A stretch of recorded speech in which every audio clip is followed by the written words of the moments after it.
right now, Deborah Gardner. She is running for District 76. Put your hands together for Deborah. Also joining us right here is Lindsey Dougherty. Lindsey running in District 75. Also, Mike Jones, who represents Virginia's 77th District, running as well. So all three are running. So first and foremost, I'll throw this out first. As you're traveling around your districts, what's the dominant issue you are hearing from folks that they care about, that's most important in their minds? Thank you, Roland, and thank you so much for having me. I am currently in the House of Delegates, so I still am knocking doors, just like I'm in a pretty safe district. And what I'm hearing from my constituents is they're really worried. They're really afraid about what's happening in Washington, mostly regarding the economy and healthcare. And so we are trying to address some of those issues in the House of Delegates. I'm actually on Health and Human Services as one of my committees. I'm also on Finance as a freshman. I'm really proud of that. And so I'm able to hopefully alleviate some of their fears. But in all honesty, we're not like the federal government. We cannot make money. Yes, so one of the biggest things that I'm hearing about just general affordability, a lot of it is around accessibility and affordability of healthcare.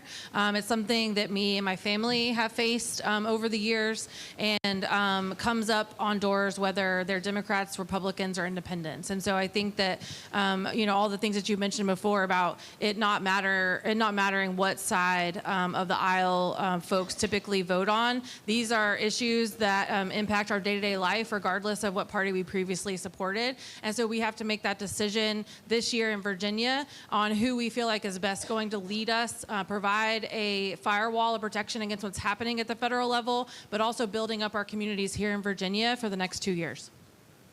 First of all, good evening, Michael Jones. Thanks for having us out. People are tired of the nonsense in D.C. On November 1st, there was roughly 57,000 Chesterfield residents and 36,000 Richmond residents who will not receive their SNAP benefits because of the shutdown. That's not getting enough airtime. We're not talking about that enough.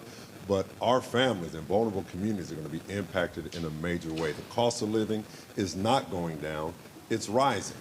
And many of the people that we represent, all three of us, and who Lindsey hopes to represent, they're not receiving the assistance from the government, federal and state, that they're going to need. And so we were talking about affordability. When I look at Mamdani running in New York, I mean, he is running a campaign that is speaking directly to people's concerns. You see it in the ads that he's doing, the social media as well. And healthcare is absolutely dominant, but we also are seeing is the issue of housing, affordable housing. We've seen prices of homes explode all across the country over the last several years. And so what specifically do you hope to do, Lindsey, I'll start with you, if elected, to confront the issue of housing cost in your district? Yes, so I'm actually running against an opponent that voted against tax breaks for first-time home buyers. It seems like a no-brainer to me, and that's something that I personally would support when elected. She also voted to raise rents without notice to people, and since she is a landlord, that benefits her directly. And I think that that doesn't serve our community. It doesn't represent what we need at a House of Delegates level, at a state Senate level, and is something that I will directly impact when we flip this seat. One of the things that we did, the city of Richmond actually has a tax incentive program for affordable housing projects. And that's going to be a model that we're going to use at the state level, that any builder that wants to come into a locality and do an affordable housing project, instead of a tax abatement program that basically gentrified the city of Richmond, those dollars are now shifted to putting affordable housing stock out there. And so that's key. That's something that we can do. As well, we have to ensure that the planning process, the planning and review process that a lot of our localities drag their feet on, is just, it's raising the cost of those projects. When localities reduce the number of units in the name of infrastructure, right? You take a project that has 1,000 units, remove 200, you just increase the cost of that project by 20%. And the developer's not going to take that on. So we need to reduce the duplicative processes within a locality. We need to encourage them to get this process through within 9 to 10 months, not 18 months to 2 years. And for me, this year during the General Assembly, affordable housing was one of my issues. I actually put in 3 pieces of legislation, 2 of which actually went to the Housing Commission for study so we could bring them back. They did not die. And one in particular, which is really kind of critical, is that we have localities and we have the state who has surplus property. And that surplus property could be used for affordable housing, but most of the time we did the research and found out that the localities did not know how much surplus property they had. The state did not know how much surplus property they had. So my legislation would have required them to do inventory and to make these properties available at a fair market value to organizations who specifically targeted developing affordable housing. And so it got sent to study. It did not die, but we've got to stop talking about the problem and start doing something. The other piece was to actually form a task force that would bring all of these pieces together, including the one that Delegate Jones talked about how long it takes to get housing through the process. And so that one is actually, they're working on pulling together, and it would have to report within a year and not just be something that you do and put on the shelf. I asked this question earlier. I talked about it with the president as well. So I'm going to ask each one of you to say yes or no. If you return to the delegate, if you are elected and you return as well, will you specifically support the state giving the $277.5 million that's owed to this school that was taken, with the money that came from the federal government, the land grant money? Do you support that? Hell yes. Absolutely. I work in a higher education university too, and we need to get these dollars into the communities that need them. And I would too, and my understanding is that they removed their designation as a land grant, and they should restore that as well as give the money back. All right then. Mike, I'll start with you. This one of the issues that specifically is important to our community, black-owned businesses being able to tap into state contracts. What does that look like for black-owned businesses in this state? The reality is, if you look at most of our businesses, the ones that have been able to build and grow, right. The reason Atlanta is what it is because of the airport, because of contracts there, because of contracts with the city. We've not seen that replicated in some other different places. So talk about what you will do to advance that issue if you get to go back. Right. We know we can't do set-asides and namely say, all right, you have to spend X, Y, Z. But some of the things that we can do is begin to look at and focus on. Pull that mic up a little bit higher. Hold our developers accountable, that the procurement processes, whether it's a locality, whether it's a state level, to ensure that they are being equitable in the dollars that they do in Atlanta. All right, if someone couldn't scale up to do the entire airport, okay, do the runway. How do we begin to do some of those things? What Maynard Jackson actually did was he broke. So I cover city government, county government, and the reality is, in order for you to bid on a prime contract, you had to have been a prime before. Well, if you never can become a prime, you can never bid on a prime contract. So what he did was he actually broke the contracts up. So versus there being a $100 million contract, he broke it into 4 $25 million contracts, or 10 $10 million contracts, so which gave somebody an opportunity to become a prime contractor. And once you become a prime one time, you now can bid on other prime contracts.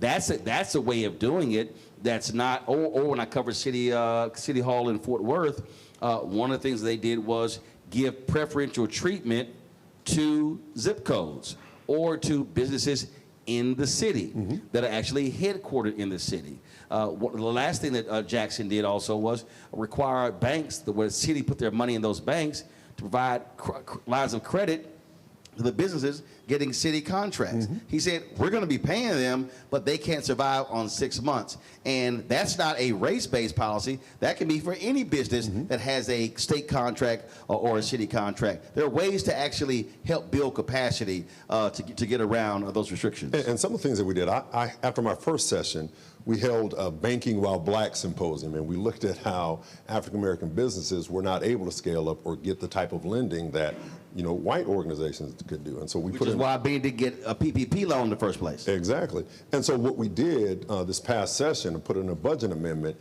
that gave a grant, it was close to $250,000 to the Metropolitan Business League so they could help small businesses, black businesses, minority-owned businesses, begin the process of scaling up. And so that's something that I want to see just more robust, more dollars put there. Because if we help local organizations like MBL, Floyd Miller can get those dollars to the companies and the men and women that are actually out here doing that work and help them be successful. Do you want me? Yes. What I want to say is I'm actually a small business owner. I'm registered in Chesterfield County. And not only those kind of Girl, things. you gotta tell me what the business is. Huh? What's the business? I'm a consulting business. I do executive and executive coaching, but it's been on hold since I've been running. So Better always be selling. You better tell folks what it is. Go ahead. yes, but along those same lines, we also have to make sure that they're not intentionally cutting them out. A group came to me to bring up possible legislation this session about how they have been kept out of this by having to check certain boxes, that if you've ever had a felon, then you can't bid on this, or if you ever, anybody in your company who has these certain things and you check those boxes, you can't even bid for some of those contracts. So we have to stop some of the roadblocks that are put in before small businesses, especially black-owned businesses, to make sure that if they can bid on these things, that they're going to be qualified. As a small business owner, we also have to help processes where I have a macro business, but I have to jump through the same hoops that some of these larger businesses have, and that deters people from wanting to go into small business. And as we know, small businesses are the backbone of our community. They're the ones who provide the services to us every single day. Yes, so I think that, especially with the tariffs that are happening at the federal level, we need to really sow into the small businesses across our communities. And, that's women-owned businesses, that's black-owned businesses, that's minority-owned businesses, because those are going to be the businesses that keep our community safe, keep us fed, keep us healthy. And so I think that if we're able to connect them to SWAM at the state level, help them navigate these procurement processes at the state level that are convoluted and have typically been built to kind of exclude people, then we will be successful in doing that. And so it's working with the small businesses in our communities to help them through that process, to connect them to resources and help them thrive, and then help our community thrive too. But the key, I'm being very specific, not small business, black-owned businesses. Because what we've seen many of them get frozen out, left out, and the problem is they remain small. They have 1-2 employees. So the reality is we have to build scale. So that has to be an intentional effort by the state to say we're going to do that to provide access to folks that have often been left out. If you're able to grow black-owned businesses, you can change in many of these communities. But it has to be the ability to be able to access city contracts, county contracts, state contracts, because we're seeing how they're being cut out on the federal level. And capital. Yeah. They have to be able to access that capital. Well, capital, but also contracts. I mean, Yes. so part of the deal, what happens when we talk about, whenever this issue comes up, we spend lots of time talking about access to capital, but the reality is, if I have access to contracts, Then I'll I get can capital. And I think the one thing that we have, that Deborah and I both have, when folk come in, and they're lobbying us for votes, my one power is a vote. That if it's coming before me on Labor and Commerce, which I serve on, if it's coming before city, counties, and towns, all right, hey, why isn't there anyone in this room that looks like me, right? As our legislature in Virginia, as it blackens and browns, right? Why don't we see black and brown lobbyists? Why, you can ask, and I've done that. I don't care whether it's those are jobs. Those employees. Those folks have families. There's a whole downflow. And you could ask them, hey, you want my vote? Are you hiring any minority businesses? Those are questions that I ask in my office. Are you? And if you're not, what do we need to do? Even with the unions, if all the union reps, I've been saying to unions for a long time, don't come begging for black legislative votes, and then you're not hiring black folks, especially trades. And even putting them in the apprentice programs. You look at those programs, you don't see many brown people. Yeah, but I ain't talking about apprentice. I'm talking people who are not apprentice, who actually already have the skill set. I've been on that for like 20 years, and the trades folks get mad at me all they want to, but I don't give a damn. I don't give a damn, because those are high-paying jobs that we often are frozen out of, and that's a problem when again they want black votes for something to get passed, but where are those jobs? Yeah, and so when I go through their shops, I'm like, hold on, why I don't see any African Americans in there? Why I don't see anyone that looks like us in there? And I think that's up to us as legislators to really sound that alarm, sound that trumpet, and put that expectation out there that we want representation. We want to see individuals that look like us and that are being supported by us. And so that's key for me. Your individual districts, give me a sense of the black makeup of your district. My district is Chesterfield County. I only have one jurisdiction. It's predominantly white. I am the first black person, black Democrat to ever represent just Chesterfield statewide. My district covers the eastern part of Chesterfield, all of Hopewell City, and then the northern part of Prince George. And the black vote makes up about 35% of my district. I represent parts of Richmond and parts of Chesterfield County, 47% African American, and I'm the first African American to represent this area in the states, in the state. So. Last question for each one of you. I've asked you earlier, give me your next priority if you are able to serve in the House of Delegates. I already told you about affordable housing. My next one is early childhood education, and that includes like childcare, affordable, accessible, quality childcare, as well as 0 to 5, because I used to be the chief deputy for the Department of Corrections, and what I realize is if we don't catch them on the front end, we're going to pay for them in corrections on the back end. Absolutely, it's going to be more costly. More costly. Yeah, so I think that one of the main things that I am really going to want to tackle when I am elected is modernizing the state funding formula for schools. This looks at 0 to 5 funding. This looks at major maintenance that our schools need, especially in our rural areas, and it hasn't been updated in decades. And so it's not going to be something that can happen in the first year, but it's something that we can finally start to right as we move through the next few years, and will benefit entire communities and families.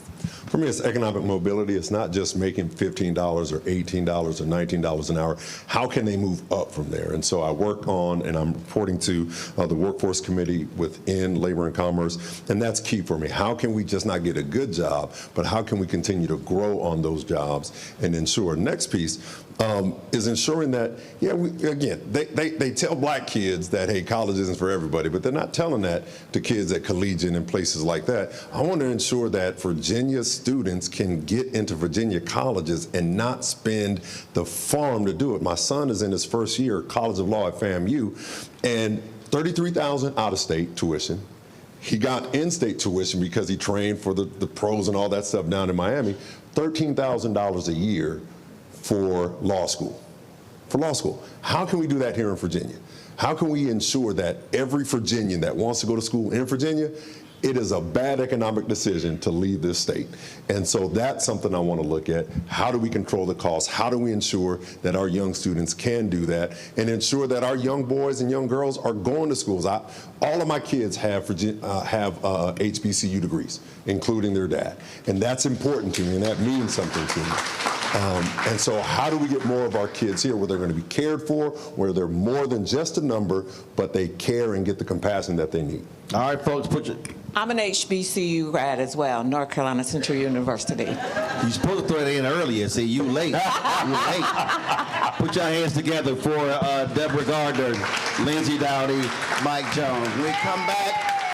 Hello, I'm Isaac Hayes III, founder and CEO of Fanbase. and I'm here with a very important message.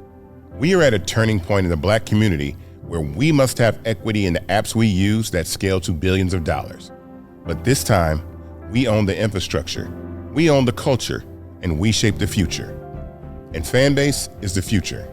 Fanbase combines the free functionality of Instagram, TikTok, and YouTube into an all-in-one platform built for the evolution of social media and monetization. With over 1.4 million users, that's real proof that we are shifting the conversation of tech ownership and equity for creators. So right now, I want you to go to startengine.com/fanbase and invest today. The minimum to invest is $399. That gets you 60 shares of stock in Fanbase at $665 a share. This marks a turning point in Black ownership of social media. If we don't take this opportunity to own social media right now, we will always be customers to our own creations. And that can't go on. So once again, go to startengine.com/fanbase and invest today. We must own the platforms where our voices live, our stories matter, and where our culture drives the world. Thank you.